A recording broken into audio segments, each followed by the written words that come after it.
లే బావా, ఇంకా కూర్చున్నావేంటి? వెళ్ళు. నల్లగుడ్డను చూస్తేనే నా కళ్ళు తిరుగుతున్నాయి. గుండె చూడు, గుళ్ళో గంటలాగా ఎలా కొట్టుకుంటుందో. లే బావా లే. వెళ్తాను ఉండవే. పక్కనే ఆ పోలీసుడు ఒకడు.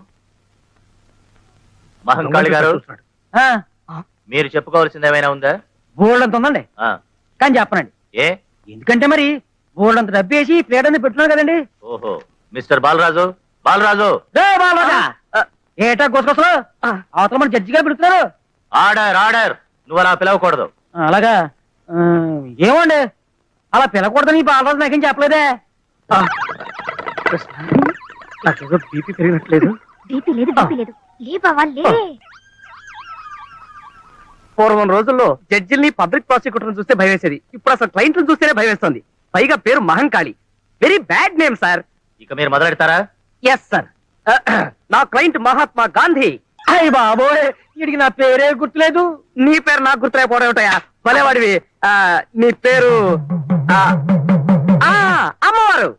అమ్మోరేదయ్యా బాబు, మహంకాళి. అమ్మవారన్నా మహంకాళి అన్నా ఒకటేనయ్యా. కళ్ళు పోతాయి. చంపేసుకో, చంపేసుకో. నాకు నీ పేరు గుర్తుంది. నువ్వు తెగేసిన తల గుర్తుంది. అయ్య బాబోయ్, తల నేను నరకమేంటయ్యా బాబు? తల నరకటం కదయా, తల కాదు, వల, కళ, అరటి గెల. ఓ నిందాగలయ్యా, ఆడెవడో దొంగ నరికేశాడయ్యా నా తోటలో గెల. లాయర్ని నేనా నువ్వా? యువర్ ఆనర్, ముద్దాయి మహంకాళి ఉరఫ్. నీ ఒరిజినల్ పేరేంటన్నావు? యువర్ ఆనర్, ఒక పవిత్రమైన కోర్టులో ఒక రెస్పాన్సిబుల్ లాయర్ ని పట్టుకుని నీ నోరు పడా అని అంటున్నాడంటే ఇతనెవరో టెర్రరిస్ట్ అన్న అనుమానం. ఏంటి టెర్రరిస్టా? ఎస్. ఇతని ముఖం చూస్తుంటే అరటి కెనలే కాదు, దుబాయ్కి అమ్మాయిని సప్లై చేసేవాళ్ళ లేడు. ఏంటి పోతే యువర్ ఆనర్, ఇతనికి అంతర్జాతీయ మాఫియా గ్యాంగ్ తోనూ టెర్రరిస్టులతోనూ సంబంధం ఉందన్న అనుమానం.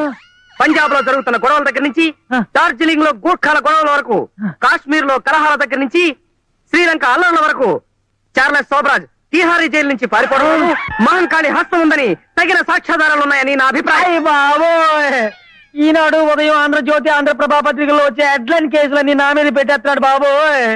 ఇక నాకు రాష్ట్రపతి క్షమాపణ కూడా ఉండదు. యువర్ ఆనర్, ఈ అంతర్జాతీయ హంతకుడికి ఐపీసీ 302 సెక్షన్ ప్రకారం ఉరి శిక్ష విధించవలసిందిగా కోర్టు వారిని కోరుతున్నాను.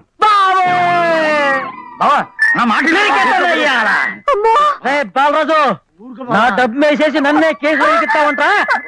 ఒక్క ఏడుతో నీ తలతగా అవతల పడకపోతే నా పేరు మహంకాళి కాదురా. చెప్పారు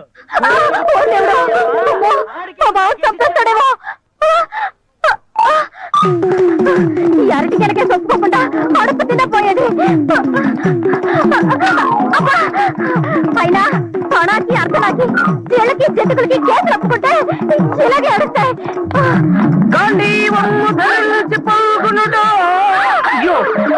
అనేది గడి గుడ్డు లేదు. అవతల మహంకాళికి పూరక వచ్చింది. అలాగా? ఏడు ఒకసారి చూపించు, దండం పెట్టుకుంటానంటే. బావా అయ్యో పాపం, ఎవరినో? ఎవరినంటే నిన్నే. నన్నా?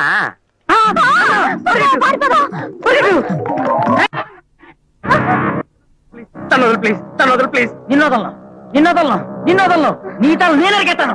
తను వదులు ప్లీజ్, తను వదులు ప్లీజ్. నిన్నోదల్లో నీ తల నరికే తీరుతాను రా. నరికేసి ఏ కీలు కాకీలు తీసేసి కాకులు కేకట్లు వేస్తాను రా. నేనంటే ఎవరనుకున్నావు రా?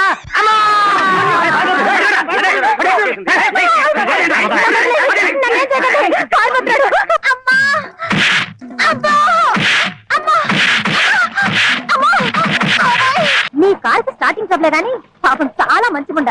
ఒక్కసారి అందుకుందంటే జట్టే. ఇదేంటిది? జట్టు అన్నానో లేదో జట్ట బండ్ల ఫ్లో అయిపోయింది. దీని మొహం మండ. పొగిడి ఆరక్షణం కాలేదు, అప్పుడే ఆగిపోయింది. అయినా నీకు బుద్ధి లేదు బావా. ఆ దగా చింతగడ కేసు చేసి ఫీజుకు బదులు కుక్క బండి తీసుకుంటావా? కుక్కల కారా? ఓల్డ్ ఈజ్ గోల్డ్ అన్నారు. ఈయన్ని వేలం పాటేస్తే కోహినూరు వజ్రం లాగా, Tipu Sultan కత్తిలాగా, Elvis Presley dryer లాగా, మర్లిన్ మన్లో బ్రా లాగా లక్షలు లక్షలు సామాన్లు కొంటాం, పాత సామాన్లు కొంటాం. వీడెక్కడ దాపురించాడు నా ప్రాణానికి?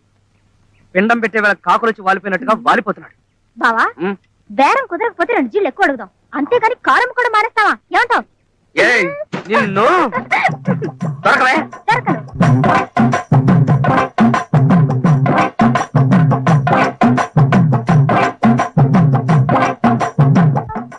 బసవరాజ్ గారు కొంచెం ఉండండి.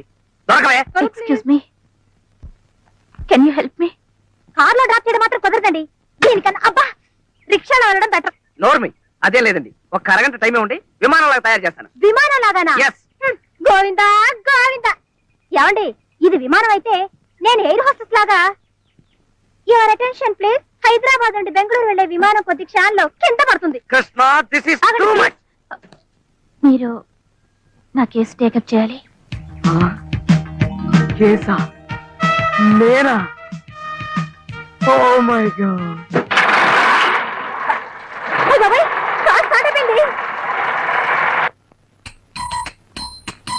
మీరు కూర్చోండి. అలాగే, మీ కేసు విషయంలో పెద్దగా తెలివితేటలు ఉపయోగించాల్సిన అవసరం లేదండి. పైగా రెండో కంటికి తెలియకుండా రిజిస్టర్ మ్యారేజ్ చేసుకుంటేనో, మూడో కంటికి తెలియకుండా గుళ్ళో మ్యారేజ్ చేసుకుంటేనో ఆలోచించాలి గాని. ఏం కృష్ణ? మరీ అలా తీసిపడేయకండి సార్. లక్షలతో వ్యవహారం. వాళ్ళ మామగారు రాక్షసుని చెప్తున్నారు. పైగా మనకు ప్రత్యర్థి బసవరాజు. ఏ బసవరాజుకి ఏమైనా కొమ్ములున్నాయా? పైగా వాళ్ళ మామగారు ఊరికే బెదిరిస్తున్నారు అంతే. ఏమంటారండి? మా వివాహం జరిగింది ఊళ్ళోనే. తర్వాత రిజిస్టర్ కూడా చేయించాం. ఇంకే కేసు దూది పింజరా ఎగిరిపోయిందండి. రిజిస్టర్ ఆఫీస్కి వెళ్ళి ఆ సర్టిఫికెట్లు తీసుకొచ్చి కింద కోర్టులో ఓపీ తీసుకుంటాం. That's all. మరీ అంత తేలికైతే క్లయింట్స్ ఉన్నారు. మరీ అంత తేలికైతే బసవరాజు ఎందుకు ఒప్పుకోలేదు? వాళ్ళ మామగారంటే భయమై ఉండొచ్చు. మీరు ఈ కేసు గెలిచినట్టే భావించండి. చాలా థ్యాంక్స్ అండి. తీసుకోండి. స్వీట్సా? కేసు గెలవాలి కదండి. అయ్యో క్యాషా? ఇప్పుడు ఎందుకండి? బావా, ఉం? కొంచెం లోపలికి వస్తావా? ఎందుకు? అబ్బా అలా కొట్టిపారేకి బావా. ముందు రా చెప్తా. Excuse me please. పదా. ఎందుకు? ఎందుకా? యువతల పులుసు మరిగిపోతుంది, పోపెడతావని. ఓ సందుకా అవతల కేసు. ఆ కేసు కూడా అలాగే ఏడిసింది, పోపు బొగ్గులు లేకుండా. ఉం.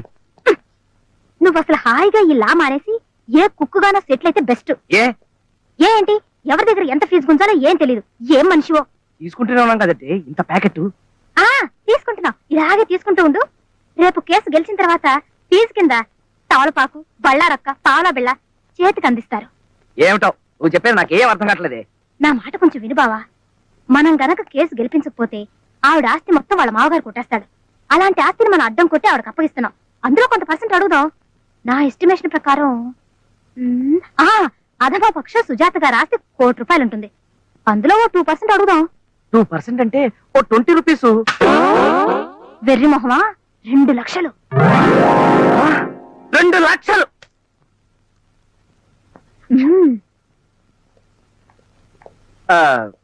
సుజాత గారు, మీ కేసు అబ్జర్వ్ చేసిన మీదట నాకు చాలా లొసుకులు అవి కనిపించాయి. అరే ఇందాక కలిగించాను, అప్పుడే ఆరిపోయింది.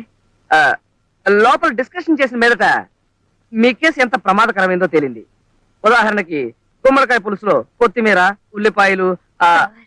ఓ సారీ, మీ కేసు నేను ఎంతో రిస్క్ తీసుకుని ప్రాణాలకి తెగించి మరీ వాదిస్తాను. కానీ నా ఫీజు ఉందిలేండి. అమ్మా, మీకు ఎంత ఆస్తున్నా సరే నాకు మాత్రం 2% కావాలి.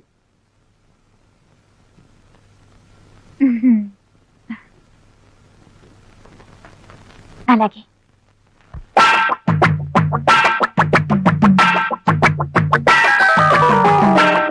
యువర్ ఆనర్, ఇది గోపాలకృష్ణ సుజాతల మ్యారేజ్ సర్టిఫికెట్. వాళ్ళిద్దరికి పెళ్ళైందనడానికి ఆధారం. యువర్ ఆనర్, ఇది సుజాత బి సుబ్బారావుల మ్యారేజ్ సర్టిఫికేట్. ఫిబ్రవరి 1st వీక్న 1980లో గుంటూరులో జరిగిందనడానికి ఆధారం ఇదిగో.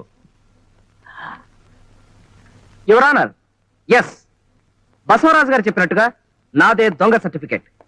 పోస్ట్ గ్రాడ్యుయేషన్ సర్టిఫికెట్లే ₹100 అమ్ముతున్న ఈ రోజుల్లో ఆఫ్టర్ ఆల్ ఒక మ్యారేజ్ సర్టిఫికెట్ సంపాదించడం పెద్ద గొప్ప విషయం ఏం కాదు. కానీ నా కేసులో నిజం తేల్చడానికి నాకు ఓ సాక్షి అవసరం. మీరు అనుమతిస్తే I want to examine Basavaraju గారు. Will you please permit me? It's an insult to me your honour. Don't get excited. Your honour, lawyer Basavaraju గారిని ఎగ్జామిన్ చేయడం ఈ కేసుకు చాలా అవసరం. Yes, you can proceed. Thank you sir. మీకు గోపాలకృష్ణ గారు ఎంతకాలంగా తెలుసు? 10-15 ఏళ్ల నుంచి తెలుసు. వాళ్ళ కంపెనీకి నేను లీగల్ అడ్వైజర్ని. పైగా he was very close friend to me. I see. అంత క్లోజ్ ఫ్రెండ్ అయ్యుండి అతని పెళ్లికి, ఐ మీన్ గోపాలకృష్ణ సుజాతల పెళ్లికి ఈ లీగల్ అడ్వైజర్ గారు ఎందుకు వెళ్ళలేదు? వెళ్లేవాడిని, కానీ వాళ్ళకి పెళ్లి జరిగిందని తెలిసింది ఇప్పుడే కదా. Answer to the point sir. మీరు ఆ పెళ్లికి వెళ్ళారా లేదా? వెళ్ళలేదు. ఓ ఎస్, మీరు చాలా బిజీ మ్యాన్ కదా, అందుకని మీరు వెళ్ళుండకపోవచ్చు. నా కోసం ఇంకొకసారి గుర్తు చేసుకోండి, ఆ పెళ్లికి మీరు వెళ్ళారో లేదు. ఏ వేళాకోళంగా ఉందా? వెళ్ళలేదని చెప్పడంలా? సో యు ఆర్ షూర్ మీరు ఆ పెళ్లికి వెళ్ళలేదు? I'm dead sure about it. వెళ్ళలేదు, వెళ్ళలేదు, వెళ్ళలేదు. Okay okay, thank you, you can go. మీ ముందు మరో బలమైన సాక్షిని ప్రవేశపెట్టడానికి అనుమతి ఇవ్వాల్సిందిగా కోరుతున్నాను. Permission granted. Thank you.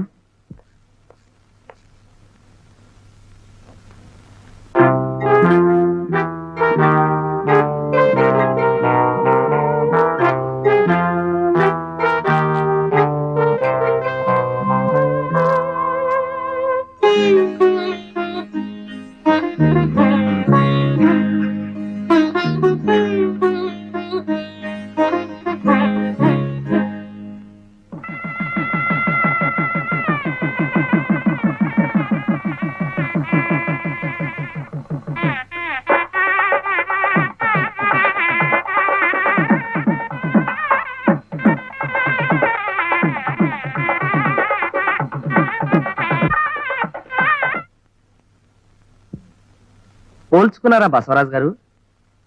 ఇది డ్యూయల్ రోల్ కాదు, మీరే. ఇది గోపాలకృష్ణ సుజాతల పెళ్లి క్యాసెట్. తనకి ప్రాణమిత్రుడైన భగవంతం గారి ఈ పెళ్లికి రాలేకపోయేసరికి గోపాలకృష్ణ ఈ వీడియో క్యాసెట్ అతనికి పంపడం జరిగింది. ఆ క్యాసెట్ ఇది. యువరానర్, గోపాలకృష్ణ సుజాతల పెళ్లి జరిగిందనడానికి ఇంతకన్నా వేరే సాక్ష్యం అక్కర్లేదు. ఈ కేసు నేను వాదిస్తున్నది కోట్ల రూపాయలకి సుజాతను వారసులను చేయాలని మాత్రం కాదు. ఏ భారత స్త్రీకైనా అన్ని ఆస్తుల కన్నా మించింది సౌభాగ్యం. అదే పోయిన తర్వాత ఎంత డబ్బున్నా ఏం ప్రయోజనం ఉంది? కానీ ఆ సౌభాగ్యాన్ని చేతులారా తుడి చేసిన దుర్మార్గుల అమానుషత్వాన్ని తలుచుకుంటే నా రక్తం ఉడికిపోతుంది. ఎవరానా ఒక్క ఆడదాన్ని ఎంతమంది హింసించారు? ఆమె కన్నిటికే గనక శపించే శక్తి ఉంటే వీళ్ళందరినీ సర్వనాశనం చేస్తుండేది. కాబట్టి ఎవరానా ఈ కేసుకు సంబంధించి క్రిమినల్ ప్రొసీడింగ్స్ కి నాకు పర్మిషన్ ఇవ్వాల్సిందిగా కోర్టు వారిని కోరుతున్నాను. Permission granted.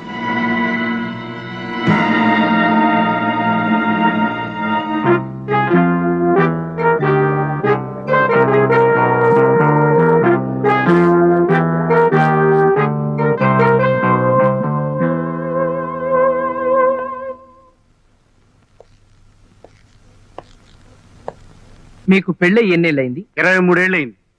మీ భార్య పేరు? వర్ధనమ్మ. మీకెంతమంది పిల్లలు? 2. వాళ్ళ పేర్లు? ఆదిబాబు, గోపాలకృష్ణ. జనరల్ గా పెద్ద పిల్లాడి పేరు ముందు చెప్తారు. అది ఇట్స్ ఆల్ రైట్. మీకు పుట్టింది సక్రమమైన సంతానమేగా? ఆ? ఏమిటయ్యా నువ్వు వాగేది? అలా అని రుజువులేం లేవు కదా. అయినా కోర్టు వారు నమ్ముతారండి మీ పిల్లలేనని. మీ పెళ్లి ఏ రోజు జరిగిందో గుర్తుందా? డిసెంబరు 1965. అంతసేపు ఆలోచించారు? మరుపు సహజం, వయసు కదా. సరే, 1966లో ఆదిబాబు మీకు పుట్టాడు కదా? అవును. అంటే గోపాలకృష్ణ ఆదిబాబు కవల పిల్లలా? గోపాలకృష్ణ ఆదిబాబు కంటే పెద్దవాడు. ఎన్నేళ్లు? 11 ఏళ్ళు. అంటే 11 ఏళ్ల ముందు నుంచే వర్ధనమ్మ గారితో మీకు శారీరక సంబంధం ఉంది. బాబు, ఎక్కడో ఏదో పొరపాటు జరిగిపోయింది. పొరపాటు సమాధానం చెప్పడంలోనా, పిల్లల్ని కండంలోనా? చెప్పండి, ఎన్నేళ్ల నుంచి? పెళ్లికి ముందు 5 ఏళ్ళ నుంచే. ఐసి. ఇంతవరకు నేను గోపాలకృష్ణ మీకు అక్రమ సంతానం అనుకున్నాను. అసలు మీ సంతానమే కాదన్నమాట. అంటే వర్ధనమ్మ గారితో మీకు కనెక్షన్ రావడానికి పూర్వమే ఆమెకు 11 ఏళ్ల గోపాలకృష్ణ అనే కొడుకున్నాడు. చూడండి, మీ భార్య కొడుకుని మీ కొడుకుగా ఒప్పుకునే సహృదయం మీకున్నా కోర్టు వ్యవహారాల్లో చాలా అసహ్యంగా ఉంది. That's all your honour. Your honour, ఈ కేసులో ప్రత్యేకమైన సాక్షిని ప్రవేశపెట్టబోతున్నాను.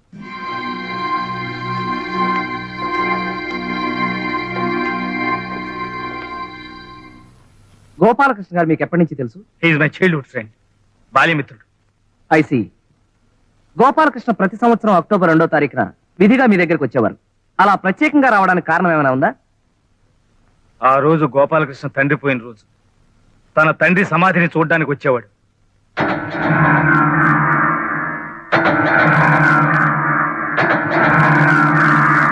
చూడండి భగవంతం గారు, గోపాలకృష్ణకి మీకు మధ్య రహస్యాలు ఏమైనా ఉన్నాయా? లేవు గాని ఒక్క రహస్యాన్ని మాత్రం చాలా కాలం గుండెల్లో దాచుకుని చివరికి తట్టుకోలేక నాతో చెప్పాడు.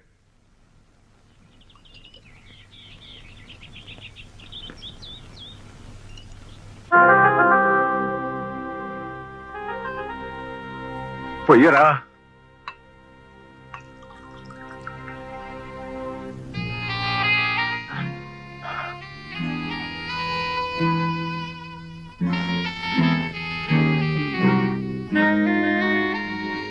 గోపాలకృష్ణ ఏమైందిరా?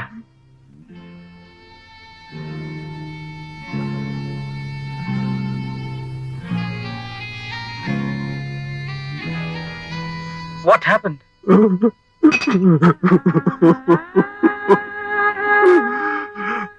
ఒరే భగవంతు, ఈ ప్రపంచంలో నాకు నీకన్నా ఆత్మీయులెవరూ లేరురా. అలాంటిది నీ దగ్గర కూడా ఒక రహస్యం దాచాను. Please please forgive me. ఇప్పుడు అది చెప్పుకోకపోతే నా గుండె పగిలిపోయేలా ఉందిరా.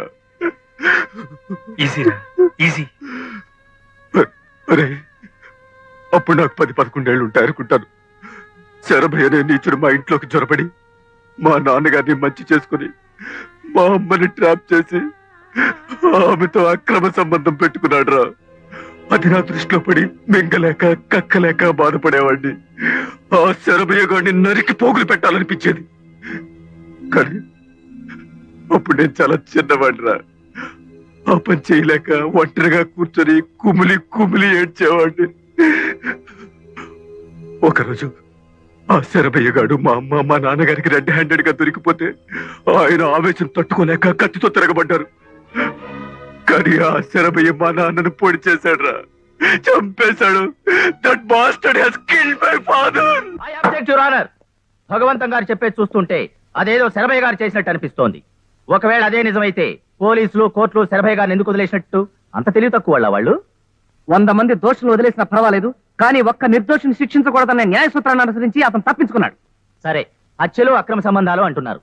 ఒకవేళ అలాంటివి ఏమైనా ఉంటే ఆ రహస్యాన్ని శరభయ్య గారు దాచుకోవాలి గాని గోపాలకృష్ణ గారికి ఏం పనండి? ఇది అమానుషం your honour. It's most in human.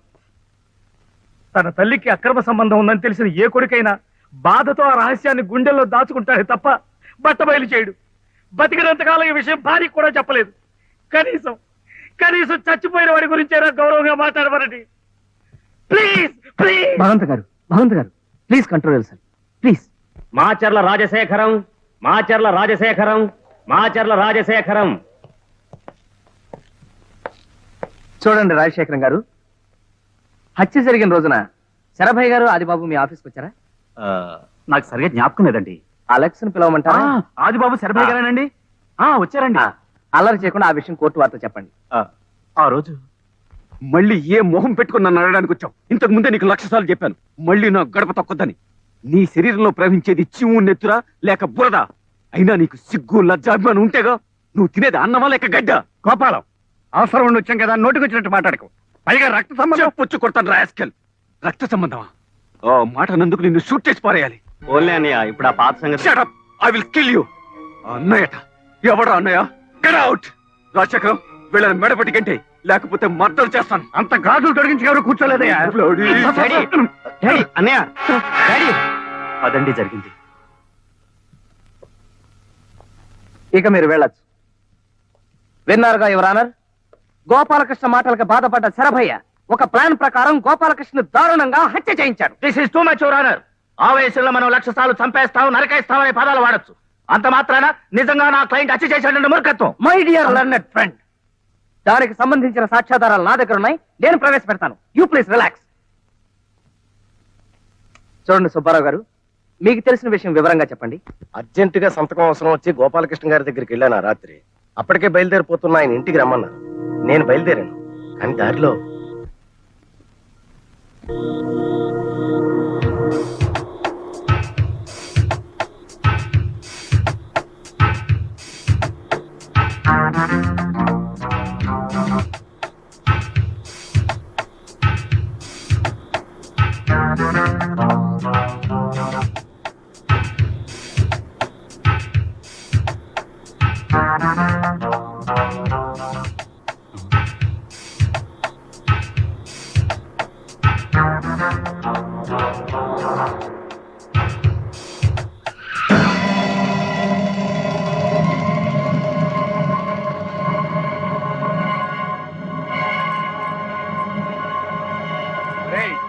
మన గోపాలకృష్ణ బాబురా.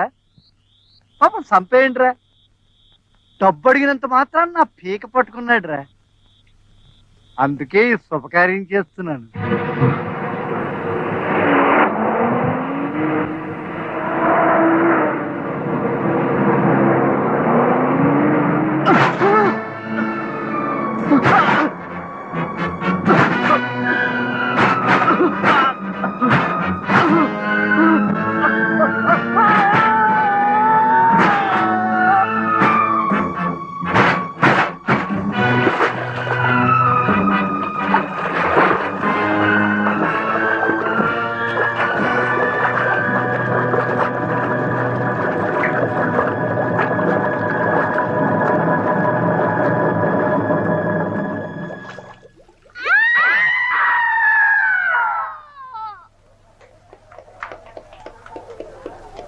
ఇన్స్పెక్టర్ అరెస్ట్ చేయం.